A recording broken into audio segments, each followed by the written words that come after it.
Hello and welcome. In this video, I want to share with you some of the most frequently asked questions about Cancun and all-inclusive resorts I get on social media, here on YouTube. So thank you for watching. But if you have any specific questions, let me know in the comments, or you can also join our Facebook group, or you can also follow any of our social media pages.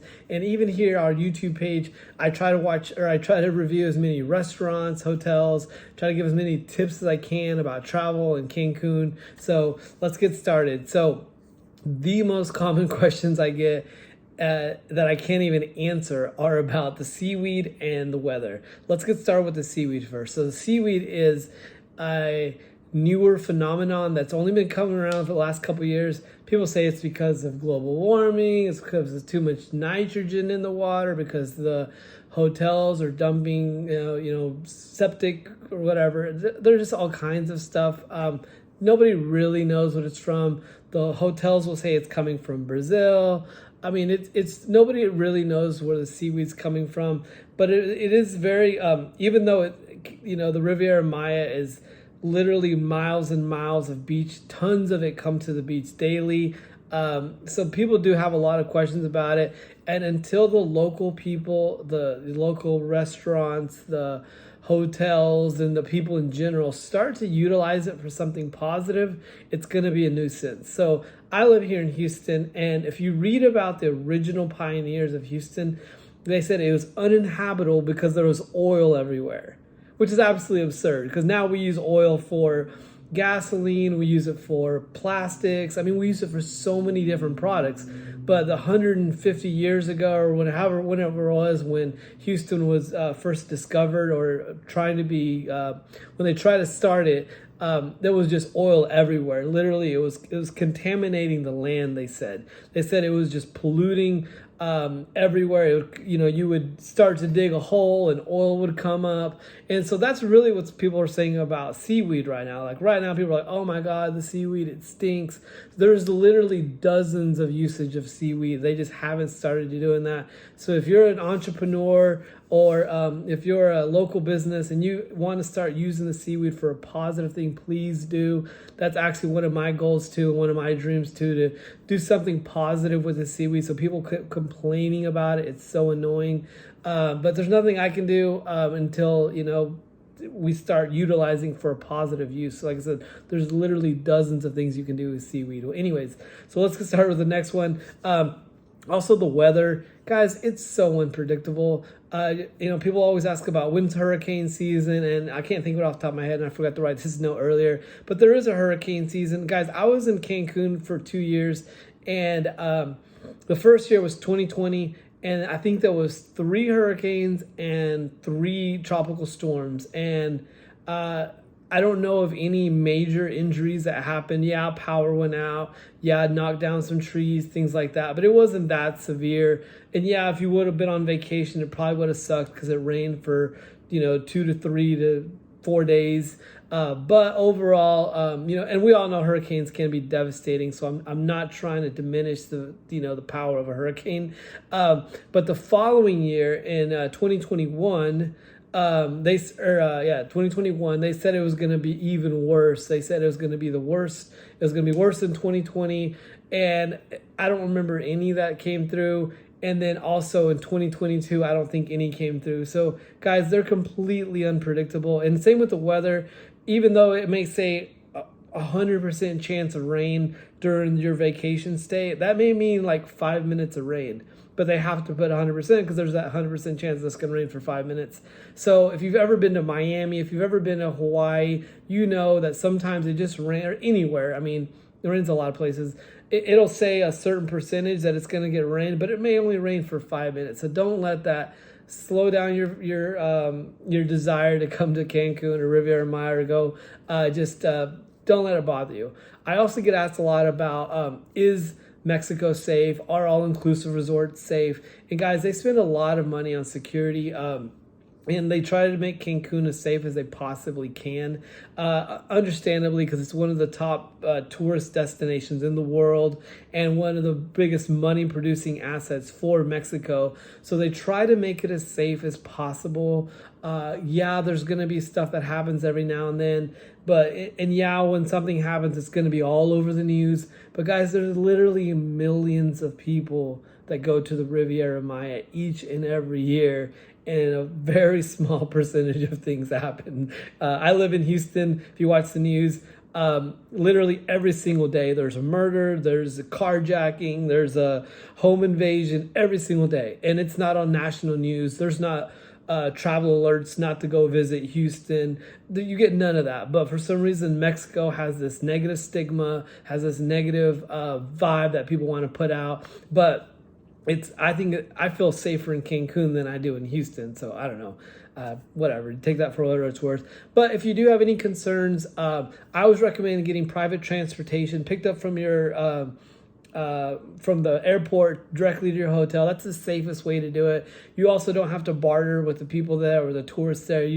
They'll literally pick you up and drop you off. You can stay in your resort. If you don't want to leave, don't, whatever, it's fine. I don't care. But I do recommend leaving the resort, visiting Chichen Itza, all the awesome places to visit in the area. And like I said, I have tons of videos about that if you want to follow, if you haven't subscribed yet. But watch those videos. Also, another question people have asked me multiple times is, are all-inclusive resorts worth it? I think 100%.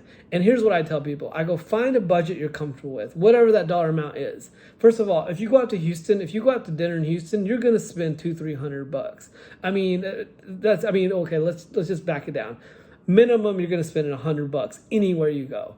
I don't care if you live in, I grew up in the Midwest, and I've lived in Dallas, I've lived in Arizona, and like I always knew if I went out with my friends and I had food and drinks, $100 to $200, and that's just me. I don't have a family. I don't have any kids. It's just me. That's just plus I like to drink and I like to have fun and I like to, So, anyways, but whatever your budget is, whatever you're comfortable with, like it's gonna be worth it. So if you pick the cheaper ones, let's just say magic number, let's say under $200. Yeah, you're gonna get you're not going to get your premium liquors. Maybe the food isn't as good, but the more budget you have, the better budget you have, the more happy you're going to be, I feel, with what you spend. Not always though, because I did stay at the cheapest all-inclusive and I had a blast.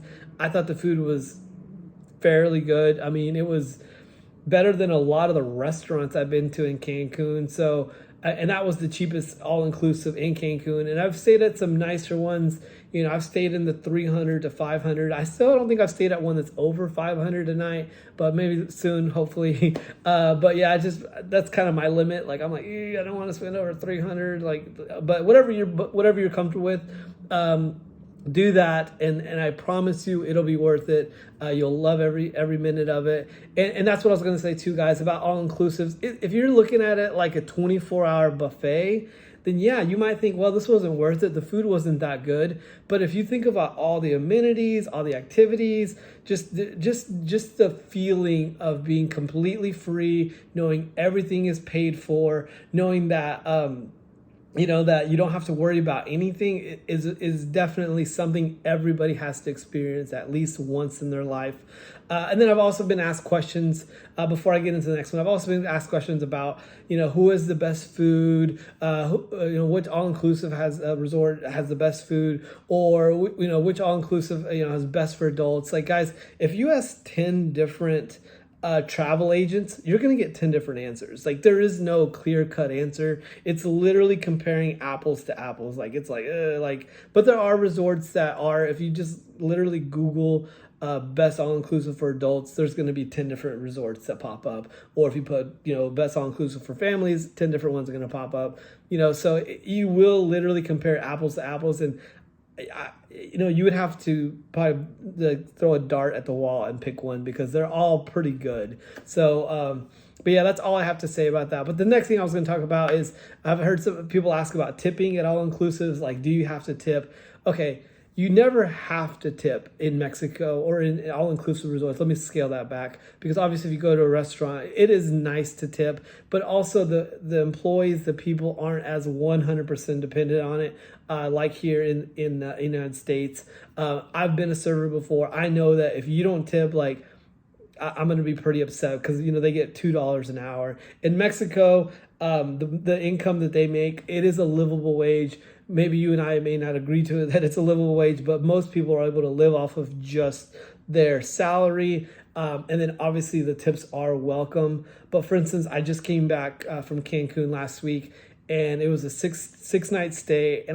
And here's what I did. I just kind of tip everybody like $1 or $2 per thing, whatever they're doing. Like, if they got me drinks. Then if I went to like a sit down restaurant, I was tipping like $5 to $10, just really depending on how good the service was. You know, but I know some people double that, and I know some people, you know, may tip $100 to $200. But that's what I was saying. Whatever you're comfortable with, that's what you spend. That's what you tip. But you don't have to tip. If you feel like you're gonna have to spend, you know, like in my mind, I had this idea before I went that I was gonna have to pay 10 to 20%. So I'm like, in my mind, I'm like, okay, if this resort is $300 a day, then I need to spend $60 a day. There wasn't a clear-cut answer. It's just tipping to make you feel good and to make them feel good. That's all tipping has ever been about. Unfortunately, in the United States, people's livelihood depends on it. But in Mexico, it's not as big of a deal. So you really just tip to make yourself feel good and to make them feel good. And literally every person has been so grateful that they're like, oh, thank you. And, you know, they've been very polite. And yeah, you do possibly, I don't know, you might get slightly better service. I'm not going to say you do or you don't. But I know that when I go out and drink, I usually tip like a 10 or 5 or whatever I have on me initially, just so I get better service and, you know, I can have more drinks. And that usually works, so that's a little tip for you. And then also, you know, people are always asking about like what's the cheapest all-inclusive, you know, with flights and all that stuff. I can't answer that for you, but I do recommend joining like you know, if you have like a rewards points on your you know, on your credit card, or I know people have like, you know, have I almost said it right now, but I know there's lots of credit card systems that have it. And I also, guys, people ask me about what's the word I'm looking for? Timeshares, and I don't know anything about timeshares. I read the basics about it. I just never wanted to go to a meeting. I never wanted to be harassed and I'm not saying that they're good or bad. Literally every single person I've ever met that has a timeshare loves their timeshare. And I know they get a bad rap, so I'm not saying they're good or bad. I'm just saying I don't know much about them. The only one thing I did do is last time I went, I did join a membership club. I'll leave the notes about it because I can't think of all the benefits. Because I literally just joined. I don't even have all my paperwork stuff. So, but I'll leave the information and the details for you so you can check them out, and you can check out you know, resorts at a lower price like I'm going to now too. So that's why I'm going to start doing more videos about hotels, because I did join the membership club. But guys, thank you so much for watching, especially watching all the way to the end. I greatly appreciate it. But yeah, guys, if you have any questions, let me know in the comments. All right, thanks.